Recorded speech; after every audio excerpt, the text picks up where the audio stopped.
కుట్రపూరితంగా బంధించి పిలాతు ముందు విచారణ కోసం అక్కడ నిలబెడితే పిలాతు యేసయ్యని ఉద్దేశించి అడుగుతూ ఉన్నారు, చూడు గమనించావా, వీరందరూ నీ మీద ఇన్ని నేరాలు మోపుతున్నారు, నీవు వినలేదా, వీటికి నువ్వేంటి బదులు పలకవేంటి అని చెప్పేసి యేసయ్యని ఉద్దేశించి పిలాతు పలుకుతూ ఉన్నారు.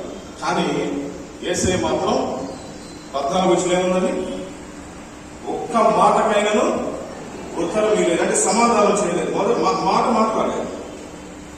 ఇంకా తను యేసయ్య తాను కాపాడుకోవడానికి ఎటువంటి ప్రయత్నం చేయకపోవడం, అలాగే వీళ్ళందరూ కలిసి ఆ ప్రజలందరూ కలిసి మహాసభలు, శాస్త్రులు, ప్రజలు అందరూ కలిసి అన్ని నేరాలు మోపి ఆయన మీద అన్ని నిందలు వేస్తున్నా ఈయనేంటి ఒక్క మాట కూడా మాట్లాడడం లేదు అని మిక్కిలి ఆశ్చర్యపోతున్నాడు పిలాతు. ఒక్క మాట కూడా వదిలిపెట్టలేదు. సరే, ఈ పిలాతుకు ఆశ్చర్యం కలిగిస్తుంది, ఎందుకు మౌనంగా ఉన్నాడు, వీరందరూ కలిసి ఇన్ని నేరాలు మోపుతున్నటువంటి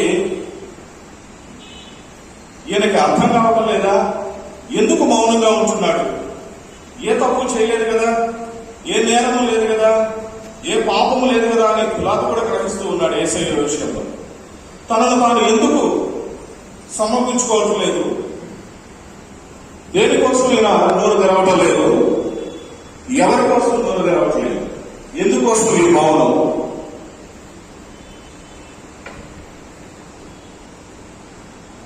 ఇది ఎవరి కోసం?